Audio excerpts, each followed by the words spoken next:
মহারাষ্ট্রে বিধানসভা ভোটের ফলাফল দুই রাজ্যের মধ্যে একেবারে দ্বিতীয়বার ক্ষমতায় ২২৪ আসনে জয় ভারতীয় জনতা পার্টির গেরুয়া ঝড়।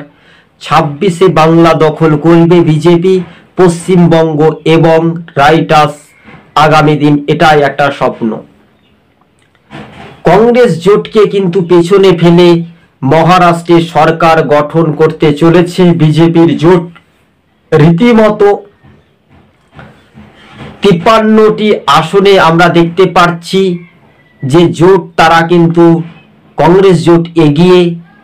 ১১টি আসনে আমরা দেখতে পাচ্ছি যে সরাসরি অন্যান্যরা পেয়েছে। ২২৪ আসনে কিন্তু আমরা যেহেতু পরিসংখ্যানটা বারবার করে যখন একটা রিপিট করছি, তখন আপনারাও কিন্তু বুঝতে পারছেন যে আগামী দিনে মানুষের রায় সেটা কতটা গ্রহণযোগ্য হিসেবে, সেটাই একটু দেখার একটা বিষয় রয়েছে।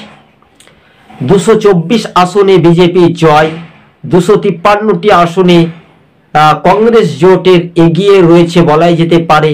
১১টি আসন অন্যান্যদের ঝুলিতে।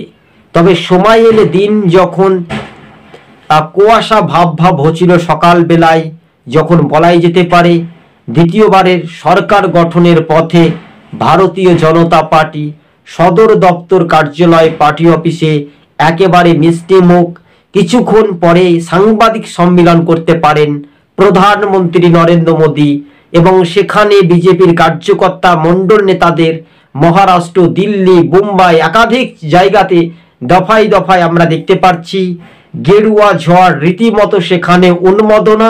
এমনকি পশ্চিমবঙ্গে ৬টি কেন্দ্রের উপনির্বাচনে যে ভোটের ফলাফল যে খারাপ হয়েছে, আগামী আশ্বাস দিয়েছে কেন্দ্রীয় বিজেপি নেতৃত্ব থেকে যে ২০২৬-এ ভারতীয় জনতা পার্টি ক্ষমতায় আসবে বলে।